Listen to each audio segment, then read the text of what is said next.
Hello everyone, welcome back to my channel. Today we are going to learn refraction of light at plane surfaces, class 9. So let us see some activities first. So in this, what we are doing, take some water in a glass tumbler, keep a pencil in it, look at the pencil from one side of the glass and also from the top of the glass. So you can do this at home. It's very simple trick. You will see different types of images. What is it? We'll discuss next. Let us do activity 2. So here what you have to do, you have to go to the long wall which is facing the sun, go to one end of the wall and ask your friend to bring a metal object near the other end of the wall. So when the object is a few inches from the wall, it appears distorted, okay? And you will see a reflected image in the wall as though the wall were a mirror. So here by these two activities we have learned something, right? We have learned reflection. Reflection you have already learned in the previous classes.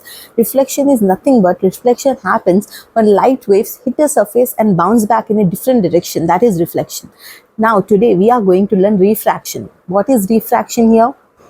Refraction is when light waves pass through a medium and change direction to other different in speed. So in the first activity we have seen pencil, right? We have seen a refracted image because it is passing through the different medium, right?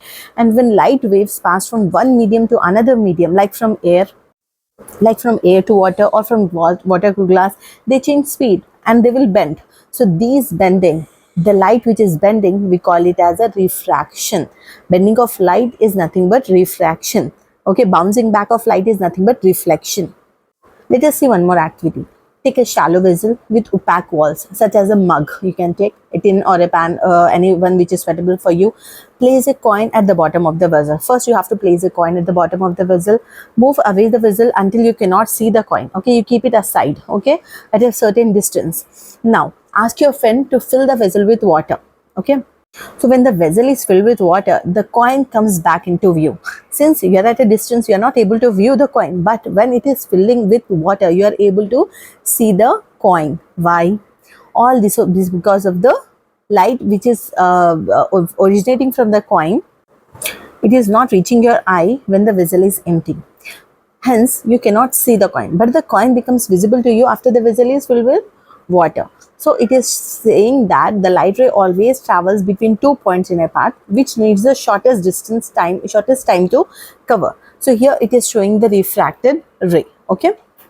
So by observing the path of the ray, it is clear that the light ray changing its direction at the interface, separating the two media. We are having two media here. What are the two media? Water and air. So the path which is chosen by the light ray, so as to minimize the time of travel between the coin and the eye. This is possible only if the speed of the light changes at interface of two media. Thus, we can conclude that the speed of the light changes when light propagates from one medium to another medium, from air to water. Let us see refractive index. What is the refractive index? The refractive index determines how much the path of the light is bent or refracted when entering into a particular material. Okay, it is nothing but the measurement of the bending of the ray of light when passing from one medium to another medium. And we are having the formula N is equals to C by V. So the refractive index N is equals to C by V, speed of light in vacuum by speed of light in medium. Here this is nothing but the measurement how much the light is bent. Now you are having the formula with you. You can calculate the speed of light for the following mediums: water, diamond and plexiglass. And also you have to calculate the refractive index of a particular medium, and please write in comments. Let us see at lab activity 1. Here our aim is to obtain a relationship between the angle of incidence and the angle of refraction. The materials which we are using is a plank, white chart, protractor, scale, small black painted plank, a semicircular glass disc of a thickness nearly 2 cm, pencil and laser light. Now let us see the procedure, how it is happening. First we have to take a wooden plank which is covered with a white chart, and then we have to draw two perpendicular lines passing through the middle of the paper, as you can able to see in the picture. Okay, let the point of intersection be O. Mark one line as NN, which is normal to the another line marked as MM. Okay, so here MM represents the line drawn along the interface of two media, and NN, capital NN, represent the normal drawn to this line at O. So let us see what you have to do. Now we have to take a protractor and we have to place it along NN in such a way that its center coincide with O as shown. Now then mark the angles 0 and 90. You can see in the picture on both sides of the line NN. Repeat the same on the other side of the line NN. The angle should be indicated on the curved line. Now place a small semicircular glass disc, as you can see in the video. So its diameter coincide with the interface line mm and its center coincide with the point O. Point a laser light along NN in such a way that the light propagates from air to glass through the interface at point O, and observe the path of laser light coming from other side of the disc as shown in the figure. Send laser light along a line which makes 15 with NN and see that it passes through a point O.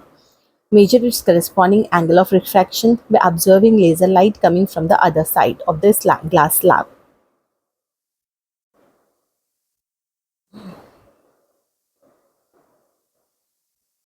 Do the same for the angle of incidence such as 20 degrees, 30 degrees, 40 degrees, 50 degrees and 60 degrees, and note all the corresponding angles of refraction. So here